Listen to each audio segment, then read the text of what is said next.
like watching him. Don't be ridiculous. We're gonna kill him. Hello and welcome to Feast Your Eyes. We look at how films tell stories with and about food.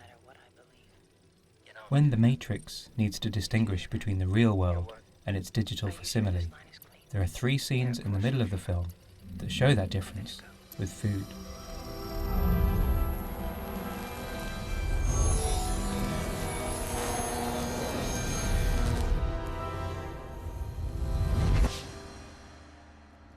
First, Cypher's enjoyment of Matrix steak is marred by the knowledge that it is not real.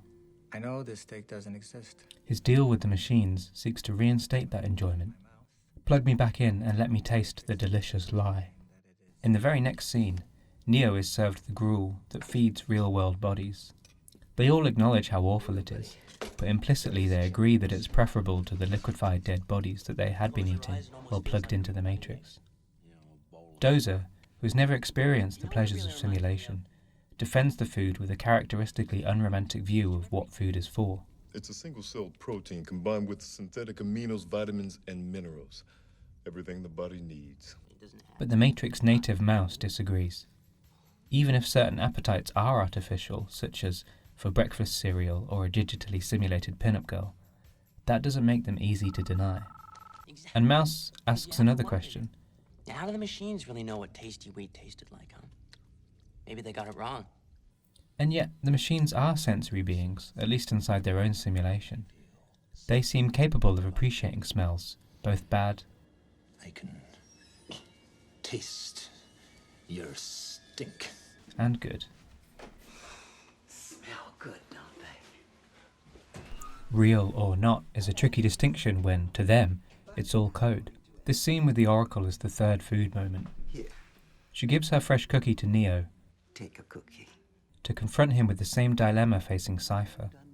Can he enjoy it knowing that he's not really eating it? So, between the false steak, the real porridge, and the problematic cookie, is the film's view of appetite in virtual worlds. The truth may taste bad, but you'd probably like to think that at least it's what you really want. But there was another film about a simulated world, released in 1999. Existence. You're telling me this thing will run off my body's energy? That's how they work. Characters playing a biologically immersive video game visit a Chinese restaurant where they are served a platter of seriously unappetizing mutant seafood. Hope you enjoy it very much. Despite being disgusted as the audience is, the game player Ted Pikel is compelled to eat up to progress the game's story. Yeah, it's a genuine game urge. It's something your game character was born to do. Don't fight it. I'm fighting it. But it isn't doing me any good. In eating the flesh and constructing a gun with the bones, using his own teeth as ammunition, he slips into the uncanny gap between player agency and character directive. Or, to put it another way, between individualism and structuralism. Between the two is a world of confusion. The platter has some constituent parts of a seafood special, yet it's also alien and revolting, exactly like a simulation of food created by a machine, a deep dream of dining. Pay no attention and enjoy your meal. The scene is even visually difficult to get a handle on, a murky and dense array of grey, green and brown. In The Matrix, virtual food is delicious but serves to oppress. Ignorance is bliss.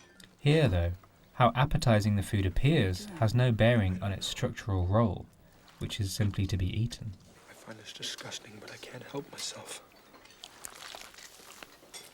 Perhaps as we travel further into the digital era, we can expect to overthrow not only our capabilities but our entire framework of desire.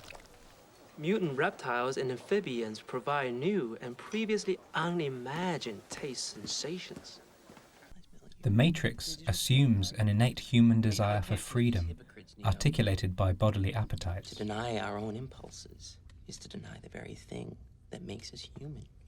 Existence complicates that idea. I'm not sure here, where we are, is real at all. In a world that has been constructed around us, Our desires are no more natural, reliable, or immutable than anything else. And you're beginning to feel a bit like a game character. Those impulses may make us human, but how they are made, or where they come from, should not be taken for granted. Definitely not. I do feel the urge to kill someone here. To drive this point home, after finishing his meal, Pykel is then compelled by the game to kill the friendly waiter. You won't be able to stop yourself. You might as well enjoy it.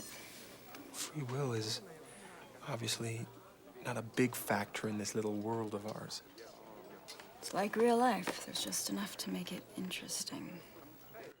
We do, after all, go to video games to do things that we might otherwise find distasteful. He's too nice. I won't do it.